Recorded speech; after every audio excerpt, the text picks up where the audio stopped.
На съемках фильма «Белое солнце пустыни» пропадает ценный реквизит, остро необходимый для продолжения работы. Заменить его практически невозможно. Жалоба в правоохранительные органы в данном случае – пустая трата времени. Наверняка за день ничем не помогут. И режиссер находит другое решение, о котором вы узнаете, посмотрев это видео до конца. Все вообще начиналось с задумки режиссера Андрея Михалкова-Кончаловского и писателя Фридриха Горенштейна. Ни от того, ни от другого в окончательном варианте фильма не осталось и следа. У них появилась идея фильма под названием «Басмачи», о том, как эти самые басмачи переманивают к себе отряд милиции, состоящий из простых декхан, а доблестный красный командир проникает во вражье логово и переманивает их обратно. Вспоминаете?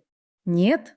Не вспомните, потому что сюжет не подошел руководству экспериментальной творческой киностудии, одного из кинообъединений при Мосфильме.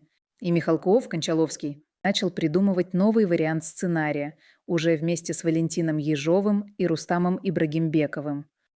Ежов вспомнил историю, рассказанную ему неким красным командиром, как тот был вынужден задержаться, доставляя в населенные места, брошенный бежавшим Курбаши гарем. Она стала основой нового сценария, поначалу называвшегося «Пустыня». Тем временем Михалков, Кончаловский, отказался от этой идеи, потому что появилась возможность снять «Дворянское гнездо» по Тургеневу, и это гораздо больше его устраивало. Если у кинопроекта исчезает режиссер, спасти его очень трудно. Но руководство киностудии было за этот проект и стало искать нового режиссера. Но в итоге руководство не договорилось ни с Витаутасом Желакявичусом, фильм «Никто не хотел умирать», ни с Юрием Чулюкиным, кино-комедия «Девчата», ни даже с Андреем Тарковским, которого предложениями тогда не баловали. Согласился только Владимир Мотыль, который после поруганного во всех газетах фильма «Женя, Женечка и Катюша» не имел возможности сильно привередничать. На главную роль режиссер выбрал прекрасного актера Георгия Юматова. Всем он был хорош, и талантлив, и фактурен, и зрители его знали и любили. Вот только водку он любил еще больше. В назначенное время первой съемки он не вышел из своего гостиничного номера, а когда его там все-таки нашли, выломав дверь, оказалось, что о съемке не может быть и речи. Он не только мертвецки напился, но и жутко подрался с собутыльниками, и синяки на его лице никакой гример не замажет. Пришлось звонить Анатолию Кузнецову, которому уже отказали ради Юматова. Мог бы обидеться и отказаться, но он не сделал этого и дисциплинированно прибыл на замену. На роль Абдуллы планировали экзотического красавца Атара Каберидзе, но в последний момент предпочли Кахи Кавсадзе, для которого это была первая крупная роль в кинематографе. Теперь мы понимаем, что это была большая удача, а тогда волнений хватало. Беспокоились из-за Саида. На эту роль вместо эффектного Игоря Ледогорова утвердили непонятно какого Спартака Мишулина. Теперь никто не сомневается, что это был прекрасный выбор. А тогда название фильма по ходу съемок поменяли с «Пустыни» на «Спасите гарем». Значит, нужно было набрать еще и целый гарем. Из жен Абдуллы только 3 были профессиональными актрисами. Одну жену играла баскетболистка из Риги Велта Деглов. Она должна была оказаться высокой. Одну – научный работник Светлана Сливинская, знавшая несколько языков, самая представительная. Саму Гюльчатай, Татьяну Денисову, нашли в цирковом училище. Аллу Леминес Николай Конюшев просто увидел в Прибалтике на проходной завода. А самая броская и эффектная жена Абдуллы была, извините, валютной, сами понимаете кем. Больно уж внешность была колоритная, так что не будем называть ее фамилию. Большие вопросы всей группы вызывал и Павел Луспекаев. Ему к тому времени уже ампутировали пальцы обеих ног, и для него сразу пришлось шить особые, дорогие сапоги с внутренним упором. Но он справился лучше многих здоровых. И даже сам отказался от того, чтобы снимать сцены на баркасе в павильоне. Решил, что осилит, и оказался прав. Проблемы с актерами так или иначе были решены, но для съемок и помимо актеров много чего нужно. Довольно много появившихся в первом же снятом кадре вещей бралось на прокат.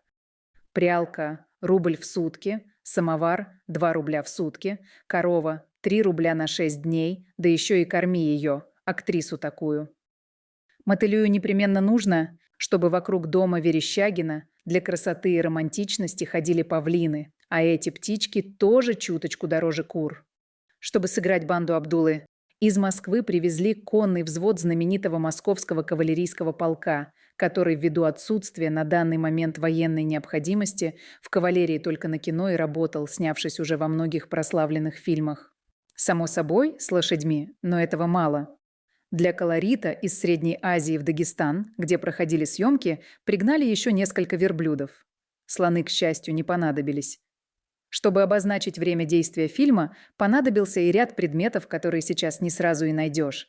Например, большущие старинные часы фирмы «Павел Буре». Помните, у Сухова были такие? Минимум один из предметов, используемых в съемке, имел и определенную историческую ценность. Кавалерийская сабля, подаренная Ленфильму лично легендарным командармом Второй конной армии Окой Ивановичем Городовиковым.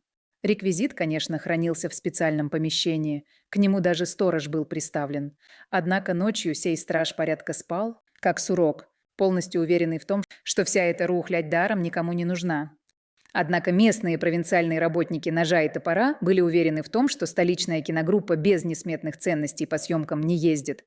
Аккуратно взломали замок, не разбудив спящего сторожа, и вынесли всю реквизиторскую. Ну, раз киношники это привезли, значит, точно ценная вещь. Реквизиторы эти предметы подбирали, художники старались, чтобы получилось красиво. Режиссер уже как-то видел с этими предметами кадр. И вдруг все коту под хвост.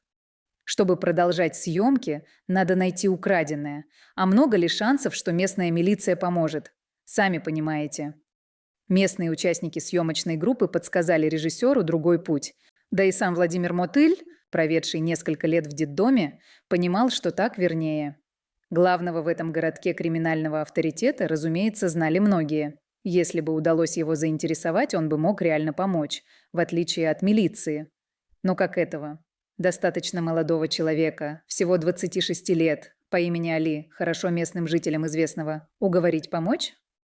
Возвращать украденное явно не его профессия, совсем наоборот. Чтобы его материально заинтересовать, бюджета фильма явно не хватит, да и сам Мотыль, насидевшийся без работы, каждую копейку считал. И лично финансировать такое не мог.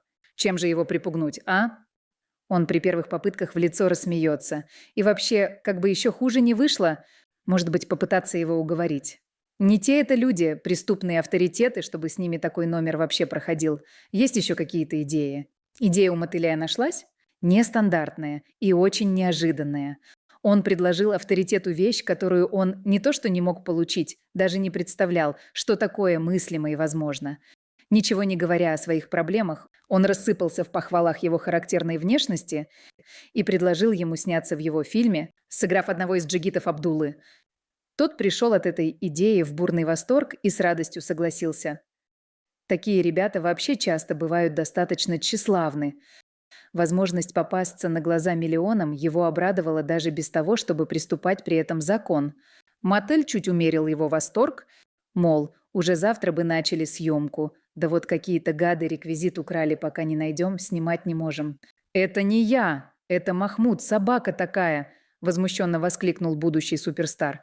«Сейчас же с этим разберусь». И в отличие от милиции, сработал крайне эффективно. Уже к утру следующего дня все украденные вещи были возвращены киношникам, и съемки пошли своим чередом. Более того, на протяжении всего дальнейшего съемочного периода ни у киногруппы, ни у ее участников ни единой мелочи не пропало. А как же с расчетом по обязательствам? А если он весь фильм скверной игрой испортит? Не так уж у него много возможностей что-то испортить. Роль ведь эпизодическая. Сыграл свою роль дебютант просто прекрасно. Помните басмача в красной рубахе с винтовкой в руках, который крадется за Суховым во время его первого посещения музея? Это он и есть. Потом в последнем эпизоде Сухов его застрелит, так что у него целых 2 появления на экране. Вроде бы он остался вполне доволен. Съемочная группа тоже. С этого счастливого случая все невезение киногруппы кончилось, началось сплошное везение. Фильм ведь чуть не положили на полку. Но кто-то чуть ли не по ошибке отправил фильм для просмотра на дачу любителя вестернов Брежнева. Тот пришел в восторг, немедленно сообщил кинематографическому начальству, как фильм ему понравился, и все вопросы отпали. В итоге фильм стал культовым. Именно его завели обычай смотреть перед полетом космонавты. На него с удовольствием пошли миллионы зрителей. И это при том, что ему присвоили только вторую категорию, что существенно ущемляло гонорары его создателей. Государственную премию ему вручили только в 1998 году. Но это уже было неважно. Фильм остался в истории. Видите, как надо заинтересовывать нужных вам людей? Предложите им то, чего они ни от кого, кроме вас, получить не смогут. И хорошо подумайте, кому именно это предложить. Помните, что сказал один из героев Рязановского «Гаража»? Законным путем идти легко, дойти трудно. Нехорошо? Еще как нехорошо.